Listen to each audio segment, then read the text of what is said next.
പേഷ്യൻറ്റുമായിട്ട് interaction നടത്തി അല്ലെങ്കിൽ counselling നടത്തി പേഷ്യൻറ്റിനെ കറക്റ്റായിട്ടുള്ള പാതയിൽ മെഡിസിൻ കഴിക്കാൻ നിർബന്ധരാക്കുകയും ചെയ്യുന്നുണ്ട്.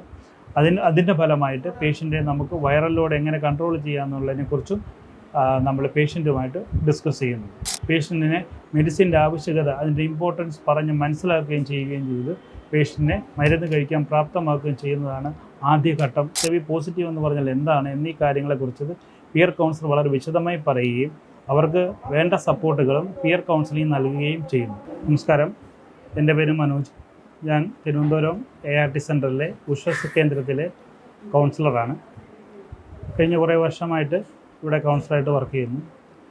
കേരള സ്റ്റേറ്റ് എയ്ഡ്സ് കൺട്രോൾ സൊസൈറ്റിയുടെ കീഴിൽ പ്രവർത്തിക്കുന്ന ഉഷസ് കേന്ദ്രങ്ങൾ അഥവാ ART സെൻറ്ററുകൾ, കേരളത്തിൽ 15ഓളം ART സെൻറ്ററുകൾ നമുക്ക് ഗവൺമെൻറ്റിൻ്റെ കീഴിലും പ്രൈവറ്റുമായിട്ട് ബന്ധപ്പെട്ടും ART സെൻറ്ററുകൾ പ്രവർത്തിക്കുന്നു. തിരുവനന്തപുരം മെഡിക്കൽ കോളേജിൽ കേരളത്തിലെ ആദ്യത്തെ ART സെൻറ്റർ അഥവാ ഉഷസ് കേന്ദ്രം സ്റ്റാർട്ട് ചെയ്തത് തിരുവനന്തപുരം മെഡിക്കൽ കോളേജിലാണ്. 2005 മുതൽ ഈ കേന്ദ്രം നമുക്ക് തിരുവനന്തപുരം മെഡിക്കൽ കോളേജുകളിൽ പ്രവർത്തനം നടത്തി വരുന്നു. ഏകദേശം 6000ഓളം പേഷ്യൻറ്റുകൾ നമുക്ക് HIV ബാധിതർ ഇവിടെ നിന്നും ചികിത്സയും അനുബന്ധ കൗൺസിലിംഗ് സേവനങ്ങളും ഞങ്ങൾ നൽകി വരുന്നു. 2005 മുതൽ ആയിരക്കണക്കിന് പേഷ്യൻസിൻ്റെ ആരോഗ്യപരമായും മാനസികപരമായുള്ള അവരുടെ ജീവിത നിലവാരം ഉയർത്തുന്നതിന് ART കേന്ദ്രത്തിൻ്റെ സേവനങ്ങൾ ഒരു വലിയ പങ്ക് വഹിച്ചിട്ടുണ്ട്. കേരള സ്റ്റേറ്റ് എയ്ഡ്സ് കൺട്രോൾ സൊസൈറ്റിയാണ് കേരളത്തിൽ ഈ പ്രവർത്തനങ്ങൾ ഏകോപിപ്പിക്കുന്നത്. നാഷണൽ എയ്ഡ്സ് കൺട്രോൾ ഓർഗനൈസേഷൻ്റെ കീഴിൽ വരുന്ന ART സെൻറ്ററുകൾ കേരളത്തിലെ എല്ലാ മെഡിക്കൽ കോളേജുകളിലും ബന്ധപ്പെട്ട് കിടക്കുന്നു. ഇന്ത്യയിൽ തന്നെ 895ഓളം ART സെൻറ്ററുകൾ പ്രവർത്തിക്കുന്നു. ഇവിടെ വരുന്ന എല്ലാ ആളുകൾക്കും നമ്മൾ എല്ലാ വിധത്തിലുള്ള സേവനങ്ങളും നൽകി വരുന്നു. പേഷ്യൻറ്റിന് അവരുടെ മാനസികാരോഗ്യത്തിനും അവരുടെ മറ്റുള്ള ചികിത്സാ സംബന്ധമായ കാര്യങ്ങളും അവർക്ക് സാമ്പത്തിക സഹായങ്ങളും സോഷ്യൽ സെക്യൂരിറ്റി മിഷനുമായിട്ട് ബന്ധപ്പെട്ട കാര്യങ്ങളും അവരുടെ സോഷ്യൽ പ്രൊട്ടക്ഷൻ സ്കീമുമായിട്ട് ബന്ധപ്പെട്ട കാര്യങ്ങളും ഇതെല്ലാം നമ്മൾ ഇവിടുന്ന് നൽകി വരുന്നു. അതുകൊണ്ട് തന്നെ തിരുവനന്തപുരം ജില്ലയിലെ സമീപ ജില്ലകളായ കൊല്ലം, പത്തനംതിട്ട ജില്ലകളിലെ പേഷ്യൻസുകളാണ് കൂടുതലും നമുക്കിവിടെ വരുന്നത്. തൊട്ടടുത്ത് കിടക്കുന്ന സംസ്ഥാനമായ തമിഴ്നാട്ടിലെ കന്യാകുമാരി ജില്ലയിൽ നിന്നും ഒരുപാട് പേഷ്യൻസും നമുക്കിവിടെ നിന്ന് ചികിത്സ തേടുന്നുണ്ട്. ഇവിടെ വരുന്ന എല്ലാ പേഷ്യൻസുകളും HIV ബാധിതരും കേരള സ്റ്റേറ്റ് എയ്ഡ്സ് കൺട്രോൾ സൊസൈറ്റിയുടെ കീഴിലുള്ള ICTC അഥവാ ജ്യോതിസ് കേന്ദ്രത്തിൽ നിന്നും HIV ബാധിതരാണെന്ന് ഉറപ്പ് വരുത്തിയതിന് ശേഷം ആണ് എല്ലാവരും ഇവിടെ രജിസ്റ്റർ ചെയ്ത് ചികിത്സ തുടരുന്നത്.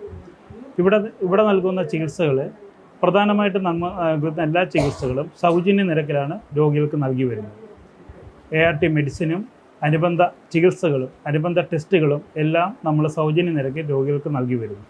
ഒപ്പം ഇവിടെ വരുന്ന രോഗികൾക്ക് Kerala state AIDS control society നൽകി വരുന്ന പ്രതിമാസ 1000 രൂപ ധനസഹായവും ഇവിടുത്തെ പേഷ്യൻസിന് നമ്മൾ നൽകുന്നു.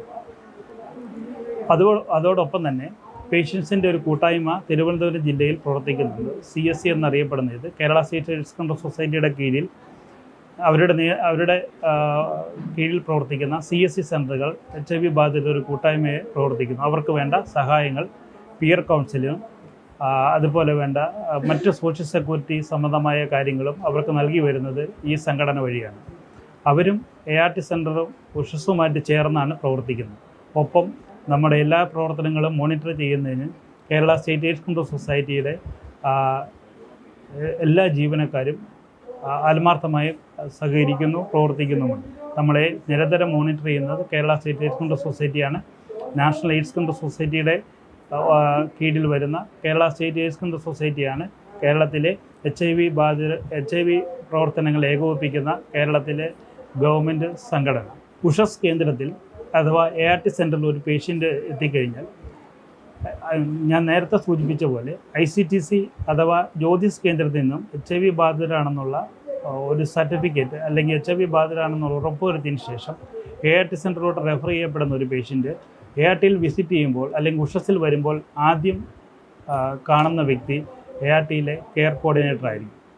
കെയർ കോർഡിനേറ്റർ എന്ന് പറയുന്നത് പിയർ തന്നെയാണ്. പിയർ കൗൺസിലിങ്ങിന് ശേഷമാണ് ആ പേഷ്യൻറ്റിനെ നോർമലൈസ് ചെയ്യുകയും ആ എന്താണ് പിയർ എന്ന് ഉദ്ദേശിക്കുന്നത്, അല്ലെങ്കിൽ HIV ബാധിത എന്ന് പറഞ്ഞാൽ, HIV പോസിറ്റീവ് എന്ന് പറഞ്ഞാൽ എന്താണ് എന്നീ കാര്യങ്ങളെക്കുറിച്ച് പിയർ കൗൺസിലർ വളരെ വിശദമായി പറയുകയും അവർക്ക് വേണ്ട സപ്പോർട്ടുകളും പിയർ കൗൺസിലിംഗ് നൽകുകയും ചെയ്യുന്നു.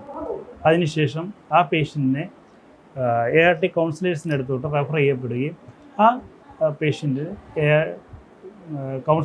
ARTയിലെ കൗൺസിലേഴ്സ് ആ പേഷ്യൻറ്റിനെ ART രജിസ്റ്റർ ചെയ്യുകയും പേഷ്യൻസിന് ആവശ്യമായ പ്രീ ART കൗൺസിലിങ്ങും ART പ്രിപ്പയർനെസ് കൗൺസിലിങ്ങും പേഷ്യൻറ്റിന് ആവശ്യമായ എല്ലാ സപ്പോർട്ടുകളും നൽകി അവരുടെ എല്ലാ ഡേറ്റയും കളക്ട് ചെയ്തു ആ പേഷ്യൻറ്റിനെ ഇവിടെ നമ്മൾ രജിസ്റ്റർ ചെയ്തു ചികിത്സ ആരംഭിക്കുന്നു.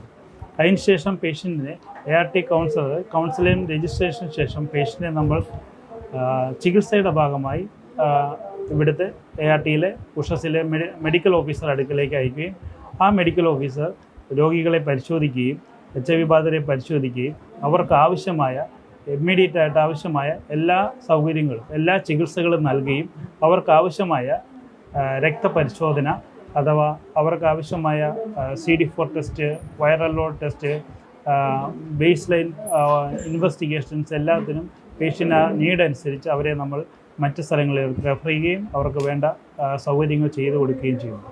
കൂടുതൽ സപ്പോർട്ട്, മാനസികമായി കൂടുതൽ സപ്പോർട്ട് വേണ്ട HIV ബാധിതരെ സംബന്ധിച്ചോളം അവരെ നമ്മൾ CSC പോലെയുള്ള, ഞാൻ നേരത്തെ സൂചിപ്പിച്ച CSC പോലെയുള്ള പോസിറ്റീവ് നെറ്റ്വർക്ക് ഗ്രൂപ്പുമായി ബന്ധിപ്പിക്കുകയും ചെയ്തു വരുന്നു. തുടർന്ന് ബ്ലഡ് ബേസ് ലൈൻ ഇൻവെസ്റ്റിഗേഷൻ്റെ ഫലം ലഭ്യമാകുന്നതനുസരിച്ച് പേഷ്യൻസിന് ART സെൻറ്ററിലെ ഡോക്ടേഴ്സ് ART മെഡിസിനുകൾ കുറിക്കുകയും നൽകുകയും അത് തിരിച്ച് ആ പേഷ്യൻസ് ART സെൻറ്ററിലെ കൗൺസിലേഴ്സിനടുത്ത് വരികയും ART കൗൺസിലേഴ്സ് ആ പേഷ്യൻ്റിന് ആവശ്യമായ ART കൗൺസിലിംഗ് കൊടുക്കുകയും മെഡിസിൻ്റെ പാർശ്വഫലങ്ങളെക്കുറിച്ചും മെഡിസിൻ്റെ ബെനിഫിറ്റിനെക്കുറിച്ചും മെഡിസിൻ കഴിക്കേണ്ട രീതികളെക്കുറിച്ചും മെഡിസിൻ്റെ സമയങ്ങളെക്കുറിച്ചും വളരെ വിശദമായി പേഷ്യൻറ്റോട് ഡിസ്കസ് ചെയ്യുകയും പേഷ്യൻറ്റിനെ മെഡിസിൻ്റെ ആവശ്യകത, അതിൻ്റെ ഇമ്പോർട്ടൻസ് പറഞ്ഞ് മനസ്സിലാക്കുകയും ചെയ്യുകയും ചെയ്ത് പേഷ്യൻറ്റിനെ മരുന്ന് കഴിക്കാൻ പ്രാപ്തമാക്കുകയും ചെയ്യുന്നതാണ് ആദ്യഘട്ടം എന്ന് പറയുന്നത്. രണ്ടാം ഘട്ടത്തിൽ ഇവിടെ വരുന്ന പേഷ്യൻസിനെ നമ്മൾ തുടർച്ചയായി കാണുന്നുണ്ട്. എല്ലാ മാസങ്ങളിലും നമുക്ക് പേഷ്യൻസിനെ നമ്മളിവിടെ വിളിച്ചു വരുത്തുകയും നമ്മൾ അവരെ ഫോൺ വഴി ഫോളോ അപ്പ് ചെയ്യുകയും അവർ കൃത്യമായ സമയങ്ങളിൽ കൃത്യമായ അളവിൽ സമയത്തിൽ മെഡിസിൻ അല്ലെങ്കിൽ ART മരുന്നുകൾ ഉപയോഗിക്കുന്നുണ്ടെന്നുള്ള കാര്യം ഉറപ്പുവരുത്തുകയും ചെയ്യുന്നത് ART കൗൺസിലേഴ്സിൻ്റെ ഉത്തരവാദിത്തമാണ്.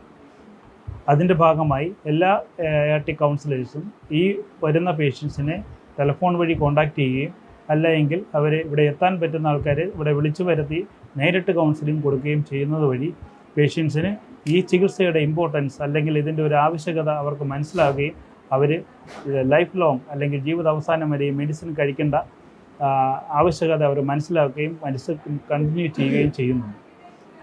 ഇതിൻ്റെ ഭാഗമായിട്ട് അതിനുശേഷം 6 മാസം ഈ പേഷ്യൻറ്റിനെ കൗൺസിലേഴ്സും ARTയിലെ ഇതര സ്റ്റാഫുകളും അവരെ ഫോളോ അപ്പ് ചെയ്യുന്നതിൻ്റെ ഭാഗമായിട്ട് 6 മാസത്തിന് ശേഷം പേഷ്യൻറ്റിനെ നമുക്ക് CD4 അഥവാ അല്ലെങ്കിൽ വൈറൽ ലോഡിൻ്റെ ചെയ്തതിൻ്റെ ആവശ്യകതയെക്കുറിച്ച് അവരെ മനസ്സിലാക്കുന്നു.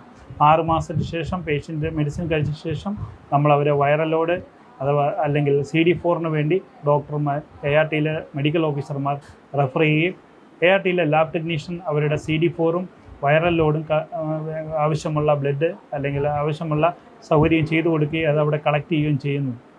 ദെൻ നമുക്കിവിടെയുള്ള അടുത്ത ഘട്ടം എന്ന് പറഞ്ഞാൽ നമുക്ക് പേഷ്യൻ്റ് വരുന്ന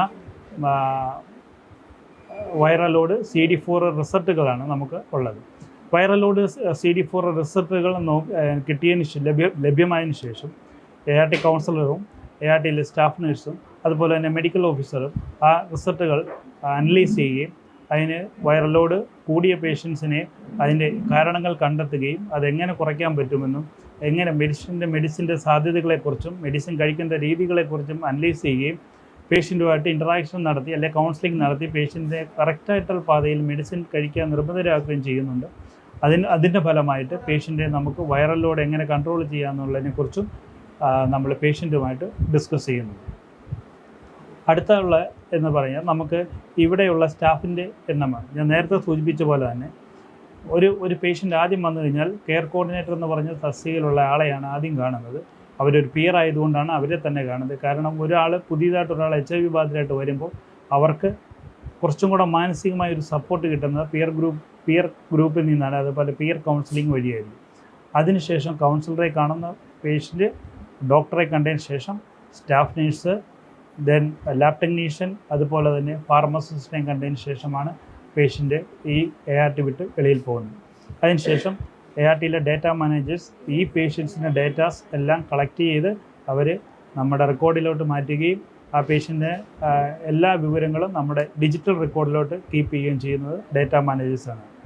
അതുകൊണ്ട് തന്നെ ARTയിലെ പല തസ്തികകളിലായിട്ട് care coordinator, staff nurse, pharmacist, lab technician, counsellor, medical officer, data managers എന്നീ തസ്തികകളിൽ ഇവിടെ എല്ലാ ART സെൻ്ററുകളിലും ജീവനക്കാർ അവരുടെ പ്രവർത്തനങ്ങൾ വളരെ ഭംഗിയായി ചെയ്തു വരും.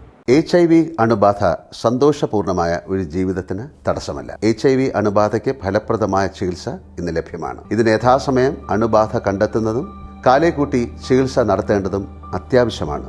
സൗജന്യമായ ചികിത്സയും മാർഗനിർദ്ദേശങ്ങളും സർക്കാർ ആശുപത്രികളിലെ ART അഥവാ ഉഷസ് കേന്ദ്രങ്ങളിൽ ലഭ്യമാണ്. ആരോഗ്യ സംരക്ഷണം ഓരോരുത്തരുടെയും ഉത്തരവാദിത്തമാണ്.